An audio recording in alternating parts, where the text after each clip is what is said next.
Seperti mana ilmu itu adalah merupakan anugerah terbesar diberikan oleh Allah kepada seseorang manusia, dan tiada yang lebih bernilai, tiada yang lebih berharga daripada segala pemberian yang diberikan oleh Allah Subhanahu wa ta'ala kepada manusia, melebihi daripada berharganya ilmu. Ilmu itu mempunyai tempat pada tubuh badan manusia. Ianya bukan seperti dikatakan oleh sebahagian orang bahwasanya ilmu itu adalah berada di kepala atau di otak. Ini yang ada di otak ataupun yang ada di akal fikiran atau akal fikiran kita itu adalah umpama memori menghafal sesuatu. Akan tetapi ilmu itu bukan sekedar untuk dihafal, tapi ilmu itu perlu untuk dipahami. Dia berbeza antara memahami dengan kita menghafal. Itu iPad ataupun laptop ataupun komputer ataupun hard disk ataupun USB boleh simpan pelbagai macam jenis ilmu, tapi dia tak boleh untuk memahami apa yang disimpan. Oleh karena yang sedemikian, Allah Subhanahu wa ta'ala bila mana menjelaskan tentang bagaimana manusia itu diciptakan oleh Allah dengan pelbagai anggota tubuh yang ada, Allah bila mana sebut masalah hati, Allah ikatkan dengan masalah pemahaman. Dalam Al-Quran Allah berfirman, وَلَقَدْ ذَرَأْنَا لِجَهَنَّمَ كَثِيرًا مِنَ الْإِنسِ وَالْجِنِّ. Aku telah penuhi neraka Jahannam banyak daripada jin dan juga manusia. Lahum, bagi mereka itu adalah hati, tapi mereka tak boleh faham. Mereka ada mata, tapi mereka tak boleh melihat. Mereka ada telinga, tapi mereka tak boleh mendengar. Bila mana disebut hati, wa lahum qulubun la yafqahuna biha. Mereka punya hati, tapi mereka tak boleh untuk memahami. Bila mana dinafikan pemahaman daripada hati, maka bermakna hati ini adalah merupakan tempat kepada ilmu untuk memahami ilmu. Dengan demikian, anggota yang terpenting pada tubuh badan manusia untuk diambil kira dan dijaga itu adalah hatinya. Nabi Muhammad sallallahu alaihi wasallam lebih menjelaskan perkara yang sedemikian di dalam hadis yang diriwayatkan dalam Sahih Muslim. Baginda Rasulullah sallallahu alaihi wasallam bersabda, "Ala inna fil jasadi mudghah, idza salahat salahal jasadu kullu, wa idza fasadat fasadal jasadu kullu." Di dalam anggota tubuh badan manusia ini ada seketul daging. Kalau seketul daging ini baik, semua anggota badannya baik. Kalau seketul daging ini tak baik, maka seluruh anggota badannya tak baik. Seketul daging ini yang dimaksudkan adalah hati, kata Nabi, karena fizikalnya. Berapa banyak orang punya hati yang fizikalnya sehat tapi perangainya jahat. Berapa banyak orang yang terkena penyakit hati, jantung umpamanya, tapi dia punya amal perbuatannya adalah baik. Bukan bermakna baiknya hati adalah kepada bentuk fizikal, tetapi akan rahasia yang disimpan oleh Allah kepada hati itu untuk memahami. Itu yang menjadi sentuhan atau menjadi sebab kepada baginda Rasulullah ketika bersabda bahwasanya bila mana hati itu baik, semua anggota badan akan menjadi baik. Baiknya anggota badan pun bukan fizikal, bukan karena sehatnya tangan, bukan karena sehatnya kaki, bukan karena terangnya mata memandang. Berapa banyak orang yang hatinya sehat tapi menggunakan matanya untuk melihat yang haram. Berapa banyak orang yang hatinya sehat menggunakan pendengarannya untuk yang haram. Yang dimaksudkan adalah orang yang hatinya itu baik, tidak menggunakan matanya yang merupakan anggota tubuh badannya kecuali di tempat-tempat yang baik. Tidak melihat kepada orang lain kecuali melihat dengan baik sangka. tidak melihat kepada seseorang yang memerlukan bantuan kecuali dia akan mempercepat memberikan bantuannya. Wahakadha bila mana hatinya itu baik. Tapi bila mananya hati itu adalah tidak baik, maka seluruh anggota tubuh badannya pun tidak akan menjadi baik. Tidak akan menggunakan mata kecuali di tempat yang tidak diridai oleh Allah. Tidak menggunakan telinga kecuali untuk mendengarkan perkara yang tak disukai oleh Allah. Tidak menggunakan tangan dan anggota tubuh badannya kecuali kepada perkara yang Allah tak suka untuk orang itu melakukannya. Problemnya adalah bukan berada kepada mata ataupun telinga ataupun tangan ataupun hati. Problemnya adalah kembali kepada sentralnya, yakni hati itu sendiri. Oleh karena itu, seseorang yang ingin memperbaiki amal perbuatan lahiriahnya, terlebih dahulu dia melihat kepada sejauh mana dia memperhatikan baiknya itu hati. Bila mana seseorang melihat dirinya banyak berbuat benda-benda yang mungkar, problemnya bukan kepada anggota tubuh badan ini yang melakukan benda yang mungkar, tapi hatinya yang perlu diperbaiki. Sebab yang memberitahukan kepada kita adalah alladzi la yantiqu 'anil hawa, yang tak pernah bercakap daripada hawa nafsunya, tapi dia bercakap wahyu dari Allah Subhanahu wa taala.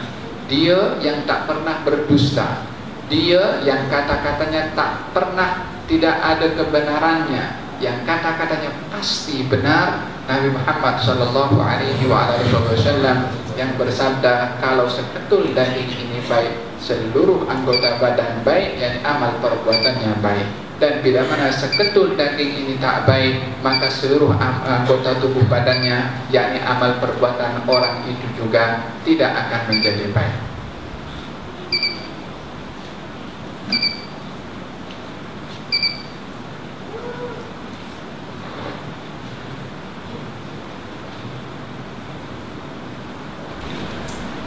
Sayyidina Ali bin Abi Talib karramallahu wajhah berkata, inna lillahi fil ardi aniyah. Allah mempunyai bekas di atas muka bumi ini. Ala wahyal qulub. Yang dimaksudkan bekas yang boleh menempatkan Allah itu adalah hati. Fa ahabbuha ilallah, hati yang paling disukai oleh Allah Subhanahu wa ta'ala, aslabuha wa araqquha wa alyanuha. Yang paling disukai oleh Allah Subhanahu wa ta'ala daripada sifat hati itu adalah yang paling kuat, yang paling lembut, kemudian wa alyanuha, yang paling halus. Aslabuha bil yaqin, yang kuat di dalam keyakinannya. Wa araqquha bil mu'minin, lembut kepada kaum al-mu'minin. Wa alyanuha fid din, dan berpegang teguh kepada agama. Hati yang boleh menempatkan Allah Subhanahu wa ta'ala dengan tiga tadi: kuat di dalam keyakinan, kuat di dalam berpegang kepada agama, lemah lembut kepada kaum al-mu'minin. Maka ini, hati yang seperti ini adalah hati yang amat disukai oleh Allah Subhanahu wa ta'ala. Hadirin hadirat yang dirahmati oleh Allah Subhanahu wa ta'ala, bila mana itu hati yang lembut adalah merupakan hati yang amat disukai oleh Allah, maka lawannya, hati yang keras, adalah hati yang amat dibenci oleh Allah Subhanahu wa ta'ala. Wa inna ab'adan nasi, sesungguhnya orang yang paling jauh daripada Allah Subhanahu wa ta'ala adalah al-qalbul qasi, orang yang dia punya hati itu adalah keras. Allah Subhanahu wa ta'ala mensifatkan tentang kerasnya hati ini adalah thumma qasat qulubukum min ba'di dzalika fa hiya kal hijarati aw ashaddu qaswa wa inna minal hijarati lama yatafajjaru minhu al-anhar wa inna minha lama yashaqqaqu fa yakhruju minhu al-ma' wa inna minha lama yahbitu min khasyatillah. Kemudian hati mereka itu keras.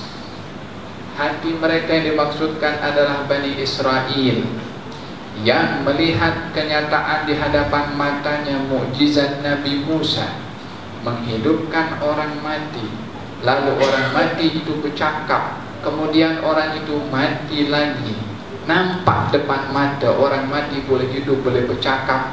Mereka masih ingkar dengan kenyataan yang sangat jelas datang daripada Allah Subhanahu wa ta'ala. Ingkarnya mereka Bani Israel terhadap ayat Allah yang begitu besar itu tanda sebagai kerasnya hati. Hati bila mana keras, dia tidak lagi melihat kepada kebenaran, bahkan lebih teruk daripada itu akan melihat kebenaran menjadi kebatilan. Tsumma qasat qulubukum min ba'di dzalik, akan keras hati mereka setelah itu. Setelah itu maknanya setelah melihat ayat Allah nampak depan matanya masih tidak mengambil iktibar, hatinya itu akan keras.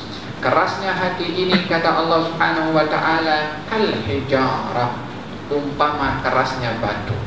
Batu yang dimaksudkan adalah bukan batu kecil, tapi batu gunung itu pun juga batu, lebih keras daripada batu itu. Au asyaddu qaswa, bukan kerasnya sama dengan batu, tapi lebih keras berbandingkan kepada batu. Apakah nilai daripada hati ini yang kita kalau operate boleh diambil potong dengan pisau pun, bahkan dengan sudu kita boleh potong itu hati. Macam mana disifatkan oleh Allah keras, lebih keras berbandingkan kepada batu, sementara kita tak boleh nak hancurkan batu itu kecuali dengan alat-alat yang begitu besar daripada besi yang kuat untuk menghancurkan batu yang begitu besar seperti batu-batu gunung. Tapi Allah melabelkan hati yang keras ini lebih keras daripada batu. Bukan sama dengan batu, lebih keras berbandingkan batu. Ianya bukan memberikan isyarat kepada hati yang fisikal, tapi yang tersimpan daripada sifat-sifat hati itu. Au asyaddu qaswa, atau hati itu lebih keras berbandingkan kepada batu. Sebab apa? Wa inna minal hijarati lama yatafajjaru minhul anhar. Karena kamu akan tengok daripada batu yang keras itu terkadang boleh memancarkan atau memanjutkan air, dan air itu boleh mengalir daripada batu yang keras, boleh memanjutkan air. Terkadang ada batu yang keras pun juga dapat diketuk dan keluar air, sehingga kita boleh datang kepada batu itu untuk mengambil air.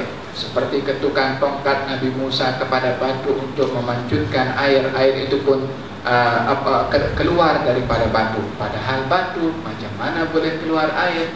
Pun boleh berlaku juga. Batu yang keras pun juga masih boleh mengeluarkan air. Yang tak terbayang dalam pikiran kita, tapi boleh juga mengeluarkan air.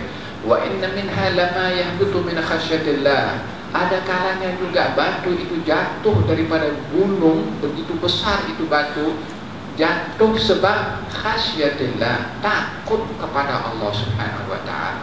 Batu yang kamu tengok keras itu, kalau jatuh, bukan itu jatuh secara tiba-tiba, tapi karena takut kepada Allah.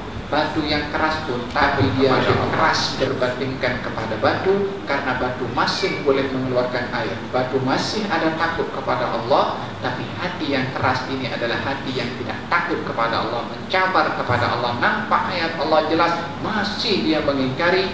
Ini adalah makna daripada kerasnya hati, dan kita berlindung kepada Allah Subhanahu wa ta'ala daripada sifat hati yang keras. Hadirin hadirat yang dirahmati oleh Allah Subhanahu wa ta'ala, hati yang keras ini mempunyai berbagai sebab. Sebab yang pertama adalah kemaksiatan yang dilakukan oleh seseorang. Tak kira itu kecil, tak kira itu besar. Sebab di dalam hadis Nabi sallallahu alaihi wasallam beliau bersabda, bila mana seseorang hamba melakukan amal perbuatan yang baik, maka perbuatan baik itu akan membawa kesan titik noda berwarna putih di hatinya. Semakin banyak perbuatan baik itu akan menyebabkan hatinya itu bersih, yakni bersinar dengan cahaya amal perbuatan yang baik. Sebaliknya, Bila mana seseorang hamba melakukan perbuatan yang maksiat, akan diberikan titik noda berwarna hitam pada hatinya sebagai kesan daripada perbuatan dosa itu. Semakin banyak dosa yang dilakukan itu, hatta yaswaddal qalbu kulluh, sehingga hati ini akan menjadi hitam secara keseluruhan. Hitam dan putihnya hati kiasan kepada bersih dan kotornya itu hati dengan maksiat ataupun dengan taat yang dilakukan oleh seseorang.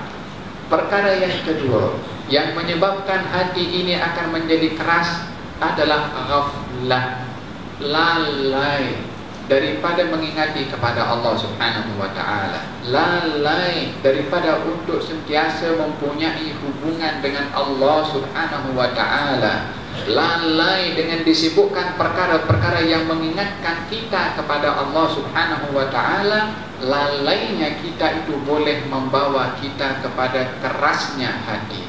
Allah Subhanahu wa taala berfirman di dalam Al-Qur'an dalam surat Al-Hadid, alam ya'ni lilladzina amanu an takhsha'a qulubuhum li dzikrillahi wa ma nazala minal haqq wa la yakunu kalladzina tala 'alaihimul amadu faqasat qulubuhum wa katsirun minhum fasiqun.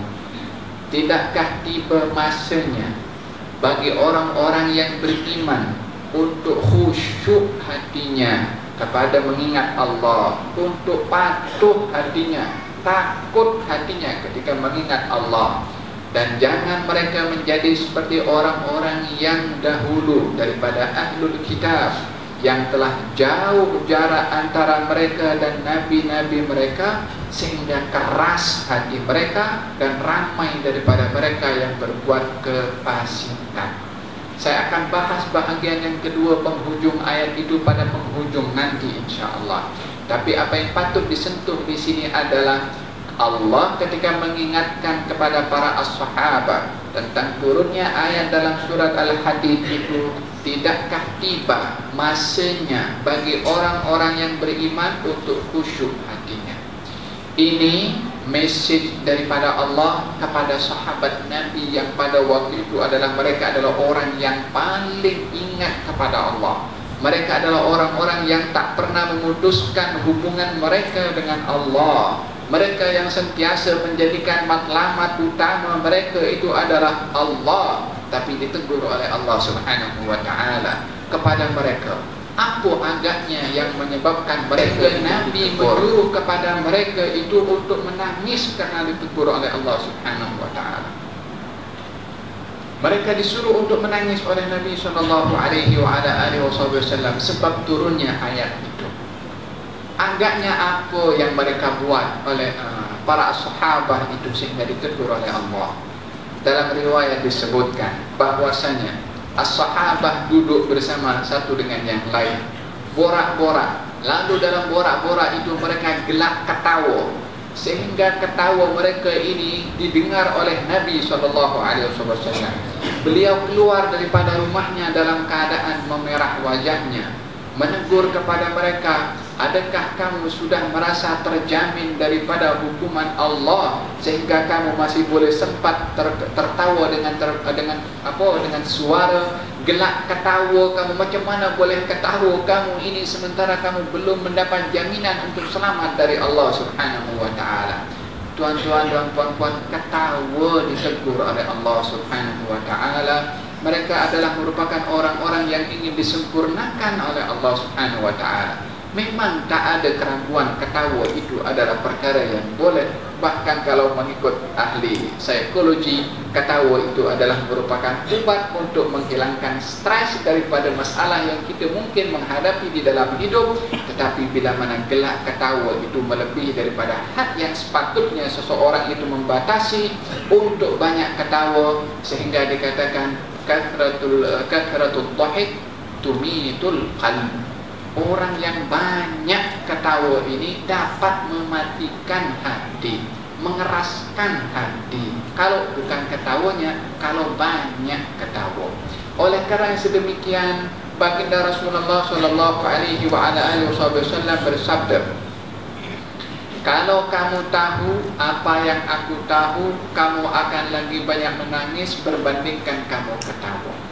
Demikian baginda Rasulullah mengaitkan antara ketawa dengan menangis dengan ilmu yang ada di dalam hati tentang hakikat ciptaan Allah Subhanahu wa taala dan tuntutannya kepada semua makhluk, khususnya yang mukallaf daripada jin dan juga manusia. Demikian baginda Rasulullah sallallahu alaihi wa ala alihi wasallam mengingatkan kepada mereka para as-sahabah ketika banyak ketawa dengan mengatakan, kalau kamu dengan mengingatkan kepada mereka, adakah kamu sudah merasa terjamin daripada hukuman Allah sehingga kamu masih boleh ketawa? Mereka pun menyesal dengan apa yang berlaku kepada mereka. Maka kata mereka bertanya kepada Rasulullah, apa kafarahnya? Macam mana nak hapuskan kesilapan yang kami buat tadi, wahai Rasulullah? Ketawa tadi dianggap satu kesilapan oleh para sahabat. Demikian kata baginda Rasulullah SAW, hendaklah kamu banyak menangis sebanyak mana tadi kamu ketawa. Sebanyak mana tadi kamu ketawa, sebanyak itu juga kamu menangis. Demikian nasihat dan teguran daripada Rasulullah kepada para sahabat untuk mengelakkan daripada kerasnya hati, nak bagi tahu bagaimana bahaya hati itu sendiri, sehingga perkara-perkara yang kita anggap remeh ataupun benda biasa, tapi bagi Nabi SAW adalah masalah prinsip dan yang penting, sehingga ditegur oleh Nabi SAW. Sebab yang kedua daripada yang menyebabkan kerasnya hati itu adalah al-ghaflah ataupun lalai tadi.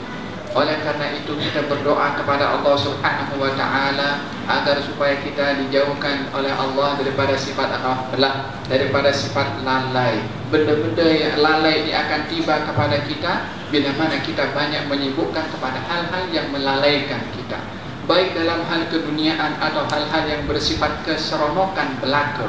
Perkara-perkara ini bila mana tidak dikawal dan tidak dikontrol, dengan kita menyusun schedule atau jadual untuk kita mempunyai masa-masa tertentu berhubungan dengan Allah dan tidak boleh dikacau dengan hal-hal yang lain, maka kita akan terbawa oleh arus kelalaian tanpa kita sedari. Maka dengan demikian, untuk mengelak daripada hal-hal yang melalaikan ini, kita mengatur waktu kita selain daripada solat-solat fardu yang wajib untuk kita lakukan, masa untuk kita bersama dengan Allah, dan juga majlis-majlis seumpama ini yang mengingatkan kita kepada Allah Subhanahu wa taala, yang mana ini adalah merupakan majlis yang mengingatkan kita kepada Allah. Namanya majlis zikir. Majlis zikir, majlis yang mengingatkan kita kepada Allah Subhanahu wa taala. Yang ketiga yang dapat mengeraskan hati ini adalah al-i'rab, berpaling daripada kebenaran, berpaling daripada kenyataan yang shadiq, kenyataan yang benar. Seperti mana Allah tadi mensifatkan kepada Bani Israel akan kerasnya hati mereka itu setelah melihat kenyataan yang benar, ayat Allah Subhanahu wa taala, mereka enggan untuk menerimanya, maka keras hati mereka. Dan ini adalah merupakan yang sangat berbahaya berbandingkan kepada dua tadi. Yang pertama tadi adalah dosa, dan yang kedua adalah lalai. Kedua perkara ini boleh mengeraskan hati, tapi prosesnya adalah memakan masa. Tapi orang yang berpaling daripada ayat-ayat Allah setelah dia tahu kebenarannya, ini adalah yang amat berbahaya kepada cepatnya proses hati untuk menjadi keras. Sebab dia sedar, hatinya tahu ini benda adalah benda yang benar, hatinya tahu ini adalah merupakan ayat Allah, tapi tak diterima, maka kerasnya hati kepada dengan sifat berpaling ini adalah lebih berbahaya berbandingkan kepada dua sebab tadi yang juga boleh menghantarkan hati. Maka berfirman dalam Al-Quran Al-Karim, "Waman a'rada an dzikri", barang siapa yang berpaling daripada mengingati aku, fa inna lahu ma'isyatan dhanka, maka dia akan berada dalam kehidupan yang dhanak, yakni yang sempit, yang susah, yang tertekan. Wa man a'rada an dzikri fa inna lahu ma'isyatan dhanka wa nahsyuruhu yaumal qiyamati a'ma, kami akan bangkitkan nanti di hari kiamat dalam keadaan buta. qal Rabbi lima hasyartani a'ma wa qad kuntu basira. Ya Allah, kenapa engkau bangkitkan kami dalam keadaan buta sementara kami di dunia kami boleh melihat? Allah menjawab, qala kadzalika atatka ayatuna fanasitaha fakadzalika al-yawma tunsa. Telah datang kepada kamu ayat-ayat daripada kami dan kamu lupakan, kamu berpaling. Hari ini pun kamu dilupakan dan kami pun berpaling daripada kamu. Wahakada, bagi mereka orang waman adlamu, dan siapa orang yang lebih zalim, kata Allah Subhanahu wa taala, mimman dzukira bi ayati, melebihi daripada zalimnya orang-orang yang bila mana diberi peringatan oleh Allah dengan ayat-ayat Allah berpaling daripada ayat-ayat tersebut. Siapakah yang lebih zalim daripada orang yang diberi peringatan dan tahu peringatan itu benar tapi dia berpaling daripada peringatan tersebut? Maknanya tak ada yang lebih zalim daripada orang yang diberi peringatan dan tahu peringatan itu benar kemudian berpaling daripada peringatan tersebut. Perkara yang keempat dan yang perlu untuk saya bahas di sini mungkin agak detail dengan memberikan beberapa contoh. Yang contoh ini adalah mempunyai hubungan kait dengan peristiwa hijrah Nabi Muhammad sallallahu alaihi wa ala alihi wasallam sementara kita masih berada di bulan Muharram, yaitu yang baru saja kita meraihkan kejadian hijrah Nabi Muhammad sallallahu alaihi wa ala alihi wasallam. Sebab yang keempat yang terpenting juga adalah yang dapat menjadi kerasnya hati itu adalah putusnya hubungan seorang manusia dengan nabi mereka. Putusnya hubungan seorang manusia dengan nabi mereka itu bukan bermakna dia tidak mengakui nabi itu sebagai nabi, tapi tidak mempunyai hubungan qalbiyah, hubungan hati dengan nabi yang diutus oleh Allah Subhanahu wa taala kepada mereka atau kepada umat manusia. Kita dalam ayat tadi, kita sebagai umat yang diutus oleh Allah Subhanahu wa taala Nabi Muhammad sallallahu alaihi wa ala alihi wasallam. Antara kita dengan Nabi Muhammad lebih daripada 1400 tahun lebih. Adakah hubungan kita dengan Nabi Muhammad sallallahu alaihi wa ala alihi wasallam terhenti dengan hanya kita mengetahui ajaran yang dibawa oleh baginda Rasulullah sallallahu alaihi wa ala wasallam, hanya merujuk kepada kitab-kitab hadis yang memang itu adalah kalam dan juga ucapan Nabi Muhammad sallallahu alaihi wa ala alihi wasallam, tapi tak ada satu perasaan, hubungan, feeling kita dengan Nabi sallallahu alaihi wa ala alihi wasallam terlepas daripada suruhan dan larangan Nabi melalui hadis-hadisnya. Adakah itu yang berlaku kepada kita di zaman kita sekarang ini? Sungguh apa yang menjadi usaha dan upaya bagi orang-orang orientalis ataupun musuh-musuh Islam yang ingin menyesatkan kaum muslimin adalah bukan dengan senjata kekuatan untuk memerangi kepada mereka. Mereka sudah bertahun-tahun bahkan sepanjang sejarah dikaji perjuangan demi perjuangan dan peperangan demi peperangan melawan kepada kaum muslimin. Tentunya ramai daripada perjuangan kaum muslimin akan memenangi bila mana menghadapi ke orang-orang yang kufar, dan tidak berlaku kekalahan dalam mana-mana peperangan kaum muslimin, melainkan disebabkan oleh kerana perkara dalaman, bukan karena kekuatan yang ada pada musuh. Ini adalah merupakan satu janji dari Allah Subhanahu wa taala untuk memberikan pertolongan kemenangan kepada kaum muslimin bila mana kaum muslimin menulung kepada Allah Subhanahu wa taala. Allah pasti tolong kepada kamu. Wa man nasru illa min indillah, dan tiada pertolongan kecuali bila mana pertolongan itu datang daripada Allah Subhanahu wa taala. Dengan demikian, bila mana kita melihat bagaimana usaha yang dilakukan oleh musuh-musuh Islam untuk mengalahkan dan membantai kepada kaum muslimin adalah bukan dengan senjata kekuatan, karena mereka tidak lagi bersandar dengan kekuatan walaupun mereka mempunyai kekuatan senjata yang lengkap.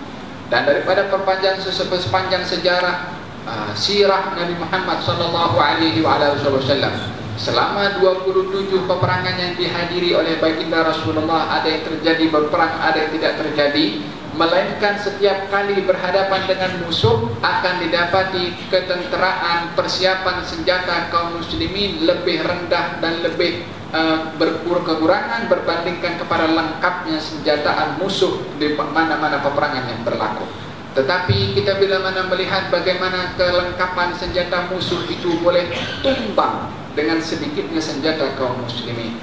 Dalam peperangan Badar antara 313 orang menghadapi 1000, mereka dengan senjata yang lengkap dengan baju besi, kaum muslimin hanya beberapa pedang sahaja, onta hanya beberapa ekor sahaja, kuda hanya beberapa ekor sahaja. Macam mana kaum muslimin boleh menang dalam peperangan yang tak seimbang itu? Kalau kunci kemenangan itu hanya ada kepada kekuatan senjata, daripada segi jumlah bilangan saja sudah tidak seimbang antara kaum muslimin dengan orang-orang kafir Quraisy pada waktu itu. Tapi kaum muslimin boleh menang. Di dalam peperangan Hunain yang jumlah kaum musyrikin adalah jauh lebih banyak, Rom pada waktu jauh lebih banyak, tapi kaum muslimin boleh menang. Dalam peperangan Mu'tah yang jumlah kaum muslimin itu adalah kaum musyrikin boleh lebih daripada 10 kali ganda berbandingkan kepada kaum muslimin, tapi kaum muslimin boleh menang pada peperangan itu.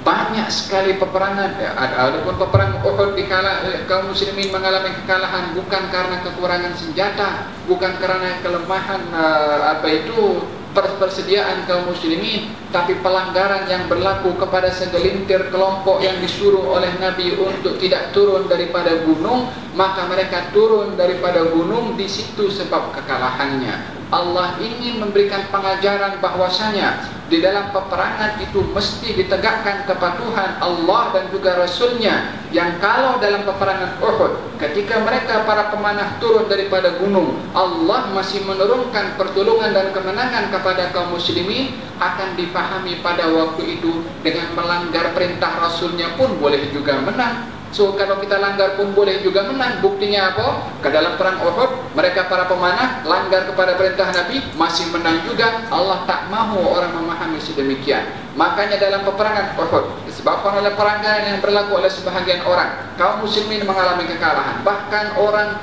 terutama yang terluka dengan luka yang berat adalah Nabi Muhammad sallallahu alaihi wasallam. Dan di dalam sejarah bila mana dikaji peperangan yang berlaku di antara kaum muslimin dan orang-orang bukan Islam, didapati perlengkapan kesenjataan kaum muslimin itu adalah lebih berkekurangan berbandingkan kepada kelengkapan senjata musuh. Tapi kemenangannya dicapai sebab wa man nasru illa min indillah. Tiada pertolongan kecuali hanya datang daripada Allah. Bila mana mereka orang-orang kufar ingin meraih kemenangan dengan melihat kepada kekuatan senjata mereka, kaum muslimin menunggu kekuatan datang daripada Allah untuk meraih kemenangan. Sebab perjuangan mereka itu adalah untuk menegakkan kalimat Allah subhanahu wa ta'ala, bukan seperti apa yang diharapkan oleh orang-orang kafir untuk menindas, menguasai, dan hanya untuk kepentingan dunia. Mereka mendapati bahwasanya yang dapat menghancurkan kekuatan kaum muslimin adalah dengan memutuskan perhubungan antara mereka dengan Nabi mereka. Pelbagai usaha dilakukan, daripada pelbagai hiburan yang ada, bahagian daripada untuk kita merenggangkan hubungan kita dengan Nabi sallallahu alaihi wasallam, untuk lebih kita fokus mengkaji sejarah dan sirah Nabi Muhammad sallallahu alaihi wasallam. Ayat yang saya baca sebentar tadi dalam surat Al-Hadid, وَلَا يَكُونُوا كَالَّذِينَ طَالَ عَلَيْهِمُ الْأَمَدُ فَقَسَتْ قُلُوبُهُمْ وَكَثِيرٌ مِّنْهُمْ فَاسِقُونَ. Dan jangan kamu, wahai orang-orang yang beriman, menjadi seperti orang-orang ahlul kitab, kaum Yahudi ataupun Kristen. Apa yang berlaku kepada mereka? فَطَالَ عَلَيْهِمُ الْأَمَدُ, panjang, jauh, renggang jarak antara mereka dengan Nabi mereka. Faqasat qulubuhum, keras hati mereka. Bila hati mereka itu keras, ketika mereka merasa jauh dengan Nabi yang Allah utus kepada mereka. Ini adalah merupakan satu realiti Qur'ani yang Allah nyatakan di dalam Al-Quranul Karim. Jauhnya sebuah umat daripada Nabi akan menjadi kerasnya hati. Dan kerasnya hati adalah merupakan tanda jauhnya orang itu daripada Allah subhanahu wa ta'ala. Dan tak ada orang yang lebih dibenci oleh Allah melainkan daripada orang yang hatinya keras. Yang sebentar tadi saya gambarkan bagaimana hati ini bila mana keras, tidak lagi melihat mungkar sebagai mungkar, ma'ruf sebagai ma'ruf, bahkan sudah terbalik, mungkar menjadi ma'ruf, ma'ruf boleh menjadi mungkar, sebab hati itu adalah keras. Qad tunkirul ainu dawa asy-syamsi min ramadin wa yunkirul famu ta'mal ma'i min saqami, kata Imam Al-Busiri dalam qasidah Burdah. Qad tunkirul ainu dawa asy-syamsi min ramadin. Kadang-kadang mata ini boleh tak percaya kalau matahari itu ada. Boleh orang tak percaya matahari itu ada, sebesar itu matahari, cahayanya boleh dirasa pun juga. Bukan pasal matahari, bukan pasal mataharinya ada atau tak ada. Problemnya pada orang yang tengok sakit mata, dia tak boleh nampak kepada matahari itu. Wa yunkirul famu ta'mal ma'i min saqami. Mulut ini boleh pun terkeliru untuk merasai apa saja yang masuk di dalam mulut itu bila mana dia berada dalam keadaan sakit. Orang yang berada dalam keadaan sakit, bagi makanan, makan sedap, makanan apa saja dia kata pahit, tak sedaplah rasanya. Orang lain makan sedap, dia makan tak sedap. Bukan pasal makanannya yang tak sedap, tapi problem pada mulut orang yang sakit itu yang merasai makanan yang sedap jadi tak sedap. Dan demikian juga bila mana hati seseorang itu problem, bermasalah, tak boleh melihat sesuatu dengan jelas, tak boleh menilai sesuatu dengan benar. Problemnya kepada hati itu sendiri. Faqasat qulubuhum, keras hati mereka. Siapa mereka di situ ini maksudkan oleh Allah? Ahlul kitab. Macam manakah ahlul kitab berlaku sikap mereka kepada nabi-nabi mereka? Ahlul kitab daripada bangsa Yahudi ditinggalkan oleh Nabi Musa alaihissalam untuk berjumpa dengan Allah selama 40 hari. 40 hari ditinggal oleh Nabi Musa, sudah berubah daripada menyembah kepada Allah, menyembah kepada lembu itu yang dibuat oleh Samiri. Samiri apa itu, jumpa bekas tapak kaki yang Jibril alaihissalam ketika berjumpa dengan Nabi Musa. Kemudian ambil perhiasan-perhiasan daripada apa itu perempuan-perempuan Bani Israel. Kemudian daripada hasil emas perhiasan itu dicairkan, daripada cairan emas itu dibuat bentuk lembu. Baru dikata ini adalah Tuhan kamu. Mereka sujud kepada Tuhan. Baru 40 hari Nabi Musa pergi jumpa dengan Allah Subhanahu wa taala. Baru beberapa hari yang lalu dia tengok bagaimana mukjizat Allah tunjukkan kepada mereka melalui Nabi Musa. Lautan boleh terbelah, mereka diselamatkan daripada kejaran Firaun. Nampak bagaimana Firaun ditenggelamkan oleh Allah Subhanahu wa taala. Nyata depan mereka semua itu mukjizat, perkara yang luar biasa datang daripada Allah Subhanahu wa taala. 40 hari saja ditinggal oleh Nabi Musa untuk berjumpa dengan Allah. Itu pun Nabi Musa dah tinggalkan Nabi Harun untuk menjaga kepada mereka. Itu keras kepada mereka. Lembu yang dibuat oleh Samiri, mereka pun sembah kepada lembu itu, mengancam kepada Nabi Harun untuk dibunuh dan lain sebagainya. Wahakala Allah Subhanahu wa taala bawa Nabi Musa dengan Bani Israel masuk ke Palestin, Baitul Maqdis, dan berhampiran kepada Baitul Maqdis. Mereka mengatakan, ya Musa, inna fiha qauman jabbarin wa inna lan nadkhulaha hatta yakhruju minha fa yakhruju minha fa inna dakhilun. Wahai Musa, di Baitul Maqdis itu ada orang golongan Jabari yang kuat. Ini mereka ada satu kaum yang duduk di situ yang tubuh badannya adalah hebat dan kuat. Wa inna lan nadkhulaha, kami selama-lamanya takkan masuk situ, hatta yakhruju minha, sehingga mereka yang berada di sana keluar. Yani mereka nak masuk Baitul Maqdis karena itu adalah merupakan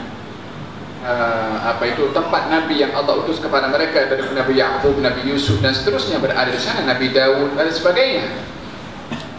Maka Allah suruh masuk, tapi tak nak masuk. Pasal apa? Pasal ada orang-orang yang kuat sana. Kalau mereka keluar, baru aku nak masuk. Kata Yusha bin Nun ini anak saudara kepada Nabi Musa, mengatakan, kamu masuk saja ke hadapan pintu Baitul Maqdis, Allah akan turunkan bantuan kepada kamu untuk mengalahkan orang yang kuat itu. Yakni bukan nak mendapatkan sesuatu itu dengan mudah. Orang-orang kata orang yang mendapatkan sesuatu dengan mudah maka tak terasa nilai sesuatu yang dia dapat itu. Tapi kalau kita mendapatkan dengan susah payah, baru kita boleh jaga apa yang kita dapat. Sebab nak mendapatkannya itu susah payah. Seorang yang sekali dapat 10.000, sekelip mata dalam 2 minit hilang. Dapatnya cepat, hilangnya cepat, kurang terasa. Tapi orang dapat 10.000 bekerja selama 10 bulan, dalam sekelip mata hilang, terasa macam mana susah payah dia bekerja 10 bulan. Allah Subhanahu wa ta'ala ingin mengajarkan kepada umat manusia, bila mana ingin mencapai sesuatu yang tinggi nilainya, mesti dengan berusaha, mesti dengan berkorban, mesti dengan susah payah. Huffatil jannatu bil makari wa huffatin naru bis syahawat.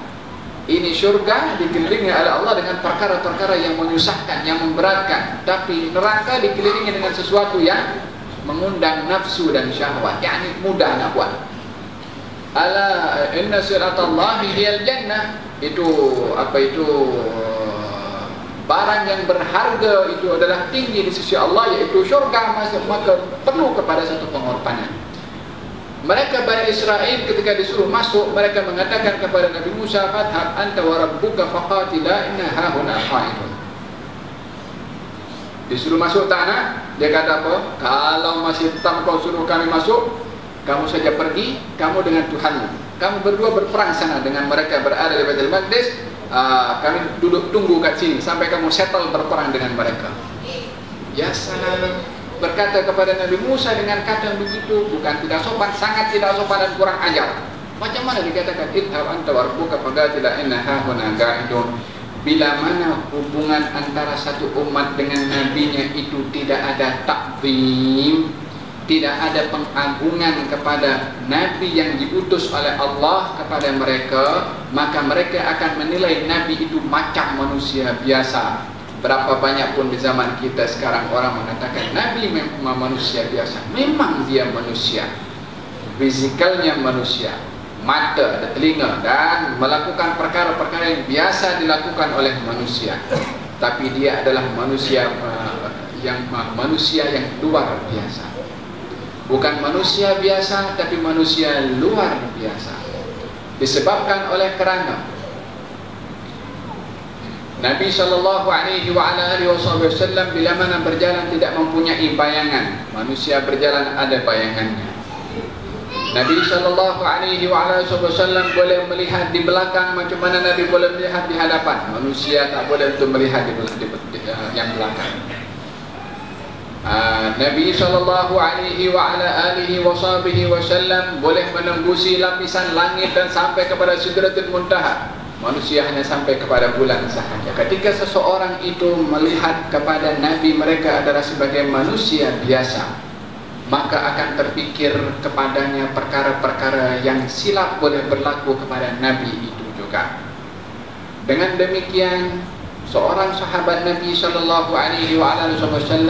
kalau saya tidak silap namanya Amr atau Abdullah bin Amr ibn al-As, mengatakan kepada Rasulullah, "Ya Rasulullah, aku mengingat kepada kamu kalau kamu ini adalah manusia seperti kami. Kadang-kadang marah, kadang-kadang kamu tidak marah. Kadang-kadang kami sebagai manusia berbuat silap, kami khawatir pun juga kamu dalam perbuatan kamu ataupun dalam kata-kata kamu itu ada kesilapan." Maka kata Nabi SAW, "Uktub, tulis apa saja yang aku cakap ni, tak keluar daripada mulut aku ini kecuali semuanya benar." Ini tidak berlaku kepada mana-mana manusia. Manusia berkata 10 kata, 9-8 boleh silap, 2 saja yang benar. Wahakadha berlaku kepada manusia, tidak berlaku kepada Nabi SAW. Bila mana berlaku kepada manusia, bahwasanya manusia bila mana berkeringat, maka keringatnya itu adalah, kalau kita berkeringat, maaf cakap, bau kurang sedap dan kurang manis. Tapi tidak pada Nabi SAW, yang bau keringatnya itu adalah lebih wangi daripada bau minyak kasturi. Ummu Sulaim, ibu kepada Anas ibn Malik, radhiyallahu anha wa ardhaha melihat Nabi sallallahu alaihi wasallam. Dalam Sahih Muslim juga dinyatakan baginda tertidur. Ketika tidur, baginda didapati penuh dengan keringat tubuh badannya. Bila mana berkeringat, nampak ketulan keringat yang ada pada tubuh badan Nabi sallallahu alaihi wasallam umpama intan permata yang berkilau bila mana terkena kepada cahaya. Diambil oleh Ummu Sulaim dengan menyediakan botol kecil. Perlahan-lahan keringat Nabi diletakkan oleh Ummu Sulaim. Maka dia menggunakan satu benda yang pada akhirnya benda itu mengenai kepada kulit Nabi. Awalnya dia nak ambil ketulan keringat itu secara perlahan-lahan, diambil secara tak sedar Nabi. Tapi benda itu kena kepada kulit Nabi, Nabi pun terjaga. Kemudian Nabi tanya, apa yang kamu buat wahai Ummu Sulaim? Kata Ummu Sulaim mengatakan, ya Rasulullah, aku mengambil keringat daripadamu ini untuk kami jadikan keberkatan bagi anak-anak kecil kami. Karena minyak itu ada, karena bau keringat Nabi adalah lebih wangi daripada minyak kasturi. Kata baginda Rasulullah SAW, asabti, benar apa yang kamu buat. Ini adalah manusia yang luar biasa. Wahakala seorang bernama Abdullah ibn Jubair, kalau tersilap saya, ketika Nabi SAW berbekam, lalu Nabi ambil darah kotornya. Nabi mengatakan kepada sahabat itu, buanglah di tempat yang tak ada orang tahu. Maka dia dibawa. Darah itu nak dibuang di mana? Nak dibuang di belakang batu. Macam mana nak dibuang di belakang batu? Ini darah Nabi SAW. Maka dia pun ambil, dia minum. Apa hukum darah dalam mazhab kita? Hukumnya najis. Adakah najisnya darah itu berlaku kepada Nabi SAW? Jawaban daripada sahabat yang minum darah Nabi itu setelah kembali kepada Rasulullah SAW, ditanya oleh baginda Rasulullah, di mana kamu buang darah aku itu? Dia mengatakan di tempat yang tak ada orang tahu. Maka kata Nabi SAW, la'allaka syaribta, kau minum ke darah aku. Dia mengatakan, ya. Maka Nabi SAW, idzan la yamassu batnuka an-nar, kalau begitu perut kamu tak akan disentuh oleh api neraka. Darah yang dianggap najis diminum oleh sahabat Nabi. Tidakkah sahabat itu tidak belajar daripada Nabi ilmu fiqh yang melihat bahwasanya darah itu hukumnya najis? Dia lebih alim daripada mana-mana fuqaha yang ada di atas muka bumi ini. Tapi dia tahu siapa yang dia belajar, gurunya maha guru. Ummu Aiman. Siapa Ummu Aiman? Ummu Aiman seorang wanita yang membela Nabi SAW. Di masa kecilnya dia dimiliki oleh ayah Nabi, lalu dibebaskan dan membela kepada Nabi, sehingga membela kepada Nabi macam anaknya sendiri. Maka dia ketika Nabi dewasa dan sudah menjadi Nabi, dia pun tetap berkhidmat kepada Nabi SAW sebagai pembantu di tempat bekas maaf cakap terisi maaf cakap air kencing Nabi SAW. Sebab Nabi tidak akan buang air kecil kecuali di tempat yang memang layak atau sesuai untuk Nabi buang hajat di situ. Pada ketika itu untuk tidak dan keadaan amat terbatas pada waktu itu, bukan seperti yang ada di zaman kita sekarang. Nabi ketika buang air kecil ditempatkan di sebuah tempat dan ingin dibuang di tempat yang sesuai seperti mana kebiasaan Nabi melakukannya. Ketika berada di tempat itu, keesokan hari Nabi kita keluar daripada biliknya, di tempat yang awalnya berisi maaf cakap air kencing itu sudah tidak ada lagi berisi, tinggal botolnya sahaja, tinggal bekasnya sahaja. Maka ditanya kemana oleh Nabi SAW. Ummu Aiman mengatakan, aku telah meminumnya karena disangka air daripada Nabi SAW.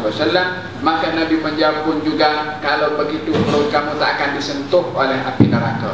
Al-Imam Muhammad bin Illan As-Siddiqi dalam kitab Syarah Riyadhus Salihin yang dinamakan Dalilul Falihin menceritakan perkara yang sedemikian. Mana ada insan di atas muka bumi ini yang darahnya boleh diminum kecuali Rasulullah SAW. Kalaupun darah manusia diminum, kalau darah penjenayah mungkin boleh membawa mudarat kepada orang yang meminumnya atau memakannya. kecuali baginda Rasulullah sallallahu alaihi wasallam, yang tak boleh berlaku kepada mana-mana orang-orang saleh di atas muka bumi ini, melainkan darahnya adalah najis. Itu khas untuk Nabi sallallahu alaihi wasallam. Mana-mana orang yang baik, mana-mana orang yang saleh, mana-mana orang yang dia dekat dengan Allah Subhanahu wa taala, darahnya tidak seperti Nabi sallallahu alaihi wasallam, dan juga najisnya. Demikian keistimewaan yang diberikan oleh Allah Subhanahu wa taala kepada baginda Rasulullah sallallahu alaihi wasallam, menunjukkan ini manusia adalah manusia luar biasa. Sebahagian orang memandang bahwasanya baginda Rasulullah adalah nabi diutus oleh Allah untuk membawa risalah, yakni macam apa? Maaf cakap, macam postman. Tahu postman? Dihantar bawa surat, selesai hantar surat, settle masalah, balik ke tempat kerja dia. Nabi sallallahu alaihi wasallam, alangkah hinanya seseorang melihat kepada nabinya seperti itu, pembawa surat menyampaikan risalah wahyu dari Allah, Al-Quran, selesai khalas, tak ada hubungan antara kita dengan Nabi sallallahu alaihi wasallam. Cukup ada Quran, cukup ada dengan hadis yang dibawa oleh baginda Rasulullah sallallahu alaihi wasallam. Kita mempunyai dua masalah, dua perkara yang penting di dalam pegangan agama kita. Yang dua perkara penting ini adalah menjadi senjata yang ampuh musuh untuk menghancurkan umat Islam, adalah memutuskan hubungan mereka dengan Nabi mereka dengan tidak mengetahui siapa Nabi mereka. Bukan tidak tahu namanya, semua orang tahu nama Nabi Muhammad SAW. Orang kafir tahu nama Nabi Muhammad SAW. Tapi hubungan macam mana saya katakan secara batin, kerohanian, hubungan hati kita dalam mentakzimkan kepada Nabi sallallahu alaihi wasallam, itu yang menjadi titik perhubungan yang kuat bagi umat ini dengan Nabi untuk sampai kepada kejayaan yang cemerlang di dalam membawa agama Allah Subhanahu wa taala. Tanpa ada hubungan yang seperti itu akan menjadi sekedar surah, gambaran zahir sahaja, tapi tak ada ruh, karena itu adalah merupakan senjata kepada orang-orang kufar untuk mematahkan kekuatan kaum muslimin dengan memutuskan perhubungan mereka dengan Nabi yang diutus oleh Allah Subhanahu wa taala kepada mereka. Dengan jelasnya apa yang Allah firmankan di dalam Al-Quran sebentar tadi, fatala alaihimul amadu faqasat qulubuhum. Jauh jarak antara mereka Bani Israel dengan Nabi mereka, keras hati mereka. Dengan apa? Dengan jauhnya hubungan mereka dengan Nabi mereka. Walaupun kita dalam sejarah tak ada Nabi yang diutus, atau tak ada kaum yang diutus oleh Allah, Nabi sebanyak mana Nabi yang diutus oleh Allah kepada Bani Israel. Terlalu banyak. Nabi terbanyak diutus daripada Bani Israel. وَجَعَلْنَا مِنْهُمْ أَئِمَّةً يَهْدُونَ بِأَمْرِنَا لَمَّا صَبَرُوا. Bermula daripada Nabi Ya'qub alaihissalam yang menjadi datuk kepada seluruh Bani Israel, sampai kepada Nabi Isa, semuanya daripada Bani Israel. Nabi Ya'qub, Nabi Yusuf, Nabi Ayyub, Nabi Daud, Nabi Sulaiman, Nabi Harun, Nabi Musa, Nabi Isa, Nabi Yahya, Yusha bin Nun, kesemuanya adalah merupakan bahagian daripada Nabi yang diutus oleh Allah daripada kalangan Bani Israel. Itu Nabi yang dikenal namanya, diceritakan. Ada Nabi yang tak diceritakan oleh Allah dalam Al-Quran. Nabi Daniel, Nabi Hazriel, macam-macam Nabi. Nabi Syar'un pun juga daripada Bani Israel.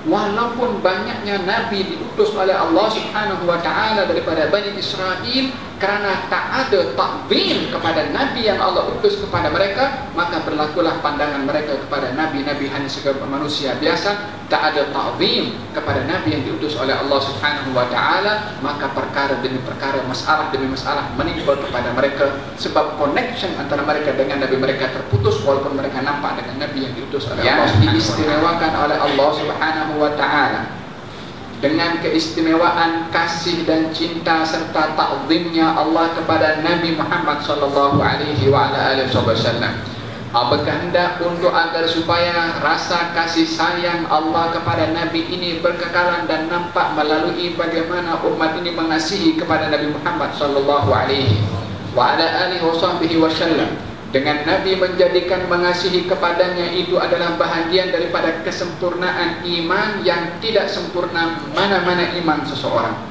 Walaupun sejauh mana ibadahnya, walaupun beratus ribu kali pergi ke haji, walaupun sebanyak mana harta yang diinfakkan, kalau tak ada kasih dan sayang kepada Nabi Muhammad melebihi daripada kasih sayangnya kepada diri mereka sendiri, bahkan kepada apa saja yang mereka miliki, mereka ini berada dalam ancaman daripada Allah Subhanahu wa ta'ala.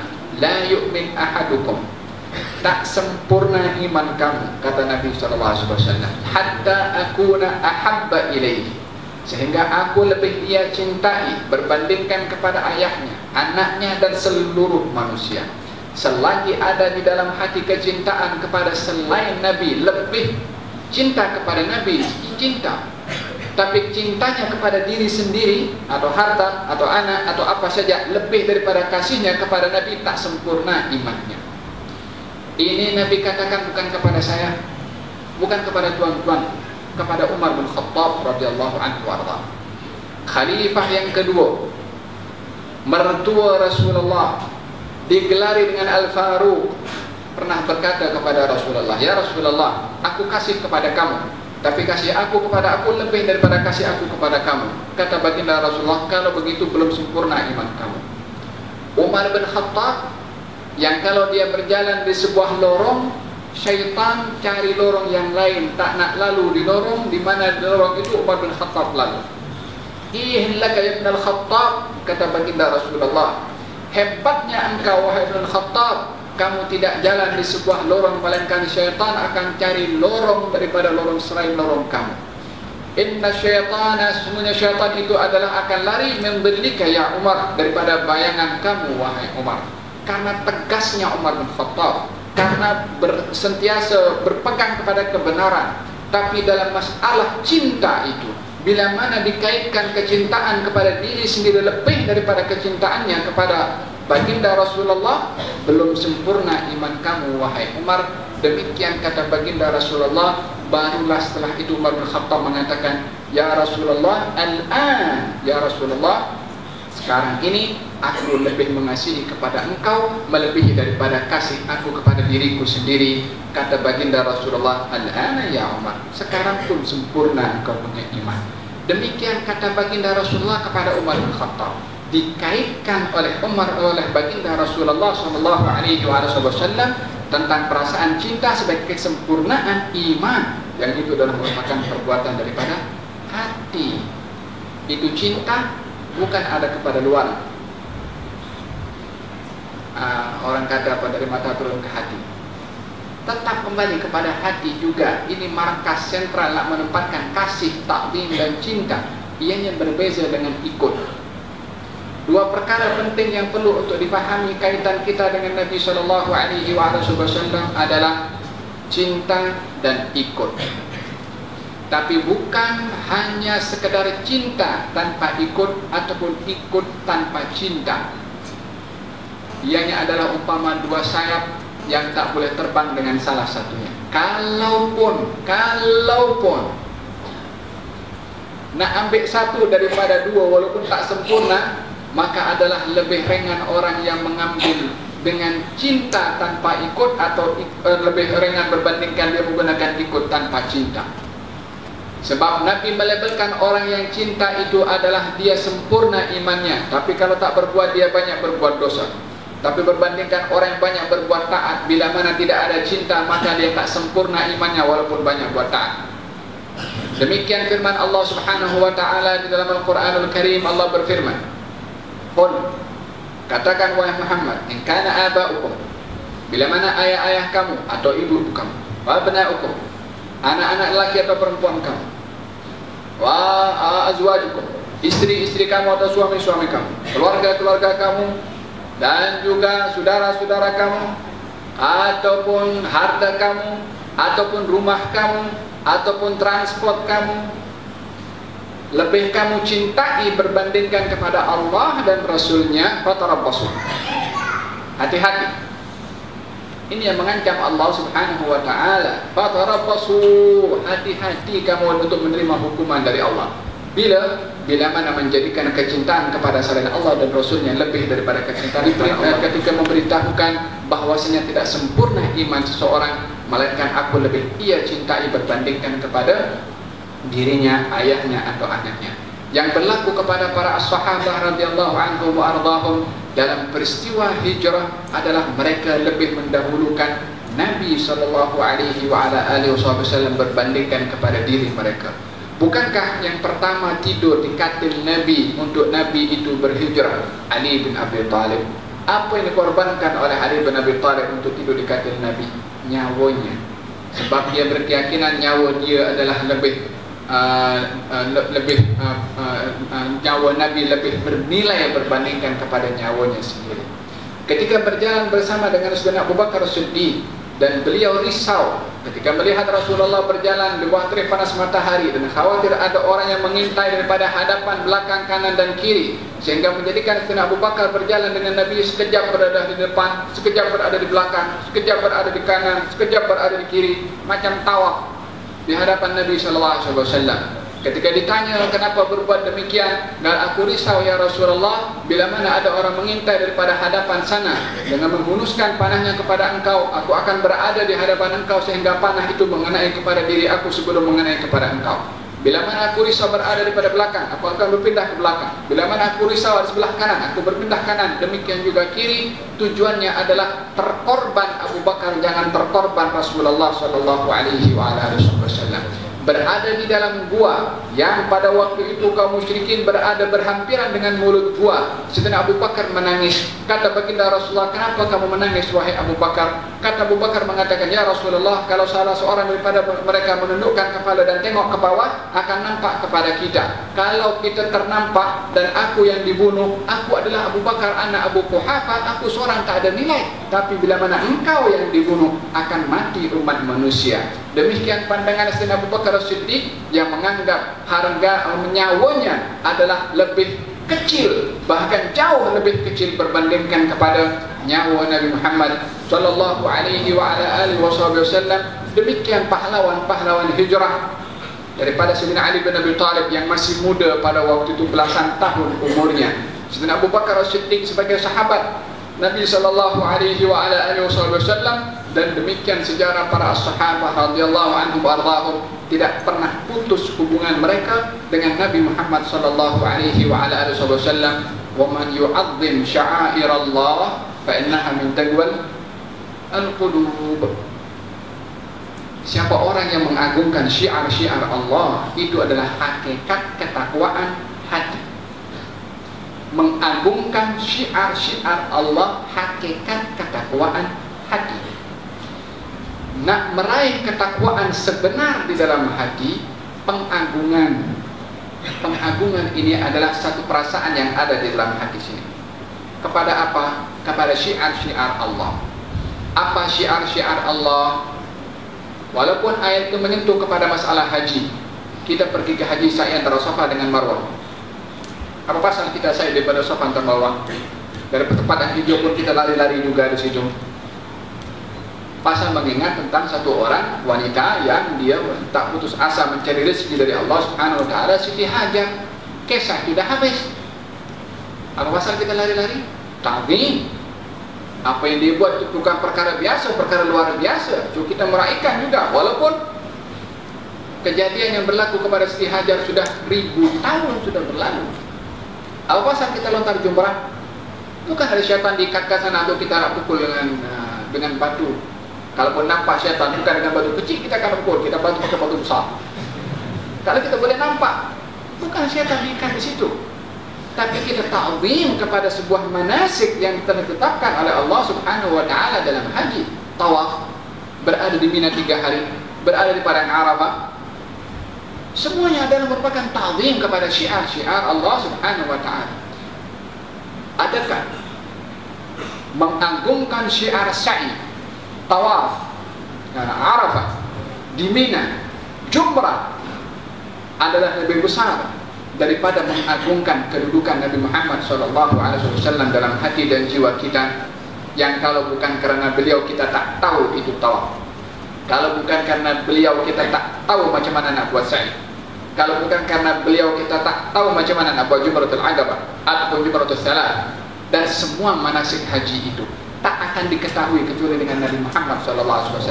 Takkan mengagungkan Nabi Muhammad SAW lebih rendah berbandingkan mengagungkan kepada syiar-syiar Allah yang lainnya. Man yu'azzim sya'airallah fa innaha min taqwal qulub.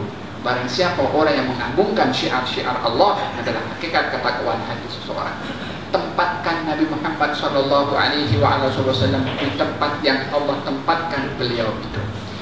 Keagungannya menjadi satu semangat spiritual kepada kita sebagai umat Nabi Muhammad SAW untuk menjadi insan yang hati dan jiwanya dipenuhi dengan ta'zim. Maka hati orang seperti ini pasti akan jauh daripada sifat kerasnya hati. Tapi seseorang yang tidak ada ta'zim di dalam hatinya kepada Nabi SAW, pasti orang ini akan menjadi orang yang hatinya keras. Dua orang di zaman Nabi SAW bernama Dhul Khuwaisirah, datang dalam sebuah acara ketika Nabi membahagikan harta rampasan perang. Dhul Khuwaisirah ini daripada segi penampilannya adalah orang yang saleh. Penampilannya tidak kemas sebagai isyarat kalau dia ini zuhud. Dahinya hitam sebagai tanda dia adalah banyak sujud. Pakaiannya itu adalah compang-camping, maknanya sebagai simbol dia orang yang miskin. Kain yang dipakainya itu sampai kepada betis, sebagai kiasan dia menyerupai kepada pakaian umumnya para sahabat sallallahu alaihi wasallam dan Nabi sallallahu alaihi wasallam. Orang yang segi lahiriahnya ini adalah orang yang banyak melakukan amal ibadah zahir, berdiri di hadapan Rasulullah sallallahu alaihi wasallam dan bersabda, "I'dil, adillah kamu wahai Muhammad di dalam membahagikan harta rampasan perang." Kata baginda Rasulullah, Allah memberikan amanah kepada aku tentang wahyu langit untuk aku bawa. Takkan kamu tak percaya kepada aku tentang hal dunia? Hal langit wahyu Allah percaya kepada aku, takkan dalam urusan dunia kamu tak percaya? Orang itu pun bukan meminta maaf, dia pun pergi keluar.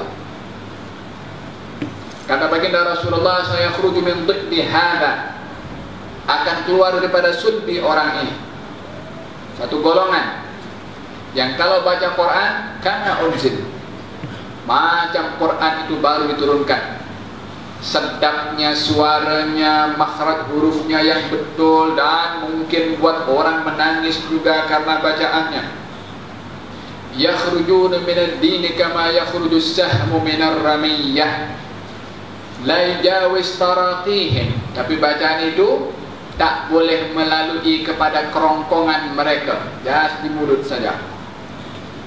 Yakhrujuna minad din, akan keluar mereka itu daripada agama umpama keluarnya anak panah daripada busurnya. As-sahabat ingin membunuh kepada orang itu, Nabi melarangnya karena perkara itu kadang merupakan ketentuan daripada Allah yang akan berlaku. Ini orang penampilannya adalah orang yang zuhud, penampilannya adalah orang yang ahli dalam ibadah, tapi hatinya kosong daripada ta'zim kepada Nabi sallallahu alaihi wasallam. Seseorang badui yang berada dalam majlis Nabi ketika Nabi berkhutbah, itu badui terus berdiri kepada baginda Rasulullah dan memotong khutbah Nabi. Lalu dia bertanya, "Ya Rasulullah, mata sa'ah?" Wahai Rasulullah, bila itu hari kiamat? As-sahabat geram semua. Nabi tengah menyampaikan khutbah, orang saja bercakap, kalau ada orang potong tengah serius bercakap, kita pun geram juga. Sama kita serius bercakap, orang potong kita bercakapan. Ini Nabi tengah khutbah. Orang badui ini dia hidup secara tabiat, dia sopan santun kurang, tapi bukan berhasrat untuk nak berbuat perkara yang tidak sopan, karena dia tak tahu apa itu sopan dan apa itu tak sopan. Yakni dia punya neraca sopan dan tidak sopan tak ada bagi mereka, sebab mereka hidup di kalangan yang serba tabiat. Sehingga pernah satu peristiwa baginda Rasulullah sallallahu alaihi wasallam salat, kemudian di belakang ada badui. Badui yang salat di belakang Nabi, ada satu orang yang salat itu bersin. Ajib. Dia kata, Alhamdulillah. As-sahabah dah mula geram dah. Kepasan dalam salat bercakap. Dia kata, Yarhamukallah. Itu badui cakap. As-sahabah pun tengok lagi. Awalnya tadi yang tengok kepada dia satu dua orang, dia masa cakap Yarhamukallah, semua sahabat yang berada di belakang pun dah matanya melotot semua kepada badui itu. Kata badui itu mengatakan, kamu tengok aku pasal apa?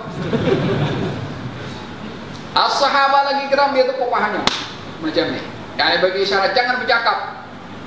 As-sahabah tak berani bercakap pasal berada dalam salat. Maka selesai daripada salat, Nabi tanya, siapa tadi bercakap tadi? Kata dia mengatakan, ya Rasulullah. Kata badui itu mengatakan, wallahi, dia kata, dia tak marah, dia tak hardik, dia tak halau kepada aku. Dia beritahu kepada aku kalau salat ini adalah adanya takbiratul ihram, Quran, zikir dan salam. Dia tak boleh benda yang lain. Dia mengatakan, kalau begitu aku tak akan buat lagi, wahai Rasulullah. Dan badui itu buat benda itu bukan apa, dia tak tahu. Jadi perlu untuk diajar. Jawab minal ayyam, satu peristiwa pun Nabi tengah mengajar, badui datang. Banyak kisah-kisah pengajaran berlaku antara baginda Rasulullah dengan badui. Badui datang, dia terus pergi ke pojok, maaf cakap, dia angkat dia punya kain, dia buang yang kecil di pojok masjid. As-sahabah pun bangkit nak halau kepada badui itu supaya dia berhenti. Macam mana masjid? Kata baginda Rasulullah, biarkan. Kalau dihalau pun jadi masalah, jadi problem juga, banyak kecil kemana-mana. Jadi Nabi biarkan sampai habis. Kata Nabi SAW, ambil baldi, diisi dengan air, tuangkan di tempat situ. Lepas itu sahabat badui itu datang kepada Rasulullah. Ini sahabat tengah geram semua kepada badui dia akan perbuatannya tadi. Dia pun marah-marah kepada sahabat. Kamu tengok dengan muka masam kepada aku pasal apa? Aku tak ada hutang kepada kamu. Maka baginda Rasulullah menegur kepada badui itu akan perbuatannya, bahwasanya masjid ini adalah rumah Allah. Ditegur dengan baik oleh Nabi SAW. Dia mengatakan, kalau begitu aku tak akan ulang balik. Dia angkat tangan, Allahumma ghfirli wa Muhammadan wa la taghfir ghairana ahada. Ya Allah, ampunkan dosa aku dan Muhammad, yang lain jangan. Kata baginda Rasulullah, kamu sempitkan benda yang luas, yakni pintu doa, pintu kabul Allah telah amat luas. Jangan kamu sempitkan antara aku dengan engkau sahaja. Diajar lagi oleh Nabi SAW. Walhasil, ini badui yang sama yang tadi buang air kecil, itu badui yang sama yang potong Nabi tengah berkhutbah. Tapi kali ini mauqifnya agak berbeza dengan sebelumnya. Kalau sebelumnya sahabat marah-marah, tapi kali ini mau sahabat bersyukur dan berterima kasih kepada badui itu. Sebab apa? Sebab badui itu, masa dia potong Nabi punya khutbah, kemudian Nabi bertanya kepada badui itu, "Wa ma a'adatta laha?" Kamu bertanya kepada aku bila itu hari kiamat, apa yang kamu dah persiapkan untuk menghadapi hari kiamat? Nabi tak terus jawab bila hari kiamat. Walaupun Nabi tak ada seorang pun yang mengetahui bila itu hari kiamat, tapi ingin Nabi mengorek apa isi dalam hati itu si orang yang bertanya. Dia bertanya hari kiamat pasal apa? Nabi tanya, apa yang kamu dah siapkan bila mana hari kiamat, bila mana kamu tahu hari kiamat itu bila? Dia mengatakan, ya Rasulullah, aku tak banyak buat amal, hanya saja hati aku ini dipenuhi dengan kecintaan kepada Allah dan juga Rasulnya. Dia kata, aku tak banyak buat amal, tapi hatiku ini adalah dipenuhi dengan kecintaan kepada Allah dan juga Rasulnya. Nabi bersabda, anta ma'aman ahbabta, kamu akan berada bersama dengan orang yang kamu cintai. Maka kata Sayyidina Anas bin Malik mengatakan, wallahi demi Allah, bermula aku masuk Islam, tidak pernah kami ini para sahabat merasa gembira dengan satu hadis seperti mana gembiranya kami dengan hadis yang Nabi baca, yang Nabi sampaikan ketika ditanya oleh orang Badui tadi. Mula daripada masuk Islam tak ada hadis yang lebih kami sukai melainkan daripada hadis yang dibacakan tadi oleh Nabi SAW. Kata Anas bin Malik, kalau begitu aku cinta Rasulullah, aku cinta Umar, aku cinta Abu Bakar, dan aku cintakan kepada Umar. Demi apa? Untuk bersama dengan orang yang dicintai. Setelah Badui itu mengawali, saya tak banyak beramal. Bukan bermakna tak beramal, dia beramal, tapi tak banyak seperti mana orang lain di dalam amalannya. Hanya yang ada, bekal yang ada dengan saya, jiwa saya ini penuh dengan kecintaan kepada Allah dan Rasulnya, ta'zim kepada Allah dan Rasulnya, kamalul iman, kesempurnaan iman, dan jauhnya hati daripada sifat-sifat yang keras. Kita berdoa kepada Allah Subhanahu wa ta'ala pada majlis yang penuh dengan barakah ini, di tempat yang dinamakan ada nisbah dengan taqwa, dan hakikat ketakwaan itu adalah ada di dalam hati. Moga-moga Allah Subhanahu wa ta'ala penuhi hati dan jiwa kita dengan taqwa yang sempurna kepada Allah Subhanahu wa ta'ala. Penuhi hati kita dengan keimanan kepada Allah dan juga Rasulnya, dan kasih serta ta'zim kepada Allah dan juga Rasulnya lebih daripada segala-galanya, termasuk lebih daripada nyawa dan diri kita sendiri. Moga-moga perasaan dan keyakinan itu ada bersemadi di dalam hati dan jiwa kita, mulai hari ini sampai di hari kita berjumpa dengan Allah Subhanahu wa ta'ala. Masuk ke dalam barzakh, perasaan itu ada dengan kita. Sampai dibangkitkan, perasaan itu ada dengan kita. Sampai berjumpa dengan orang yang kita amat mengasihi kepadanya. Dengan menanamkan kecintaan di dunia, maka akan terbalas kecintaan itu dengan hakikat dan realiti nanti di akhirat. Bahkan tandanya pun di dunia akan ditunjukkan. Dengan menyatakan bahwasanya dengan orang mencintai pasti akan dicintai. Ya Allah, kami mohon kepada Engkau, mendakwa bahwa kami cinta kepada Engkau dan juga kepada Rasul-Mu. Jadikan dakwahan kami ini adalah merupakan hakikat dan realiti, untuk dapat kami terjemahkan rasa cinta dan kasih serta ta'zim itu pada amal perbuatan kami, pada mata kami, pada telinga kami, kepada tangan kami, kepada kemaluan kami, kepada kaki kami, dan seluruh anggota tubuh badan kami. Tidak melakukan perkara-perkara kecuali yang disukai dan yang diridai oleh Engkau dan oleh insan yang kami cintai, Nabi Muhammad sallallahu alaihi wa ala alihi wasallam. Ya Allah, bersihkan hati kami ini, kuatkan hati kami dalam keyakinan dan berpegang kepada agama. Jadikan hati kami ini penuh dengan sifat lemah lembut dan kasih sayang kepada kaum muslimin, mengasihi sesama kami ya Rabbal Alamin. Kuatkan ikatan persaudaraan kami dengan ikatan iman yang telah Engkau ikat kami dengan iman. Sempurnakan kami keimanan kami ini ya Rabbal Alamin. Hanya kepadamu kami mohon dan berharap, dan hanya Engkau yang mampu untuk menunaikan dan juga memenuhi semua hajat kami ya Rabbal Alamin. Allahumma jam'ana hadha jam'an marhuma, wa tafarruqana min ba'dihi tafarruqan ma'suma, wa la taj'alna wala minna wala hawalaina syaqiyan wala mahruma. Barik fil hadirin wal hadirat. Allahumma barik fil hadirin wal hadirat. Allahumma la qulubana bil iman wal yaqin. Allahumma thabbitna ala la ilaha illallah. Ahyina ala la ilaha illallah. وأمتنا على لا إله إلا الله. واحشرنا في زمرة أهل لا إله إلا الله. وأدخلنا الجنة بلا إله إلا الله. محمد رسول الله صلى الله عليه وعلى آله وسلم متحققين بحقائقها حسنا معنى ظاهرا وباطنا. وصلى الله على سيدنا محمد وعلى آله وصحبه وسلم. والحمد لله رب العالمين. والسلام عليكم ورحمة الله وبركاته.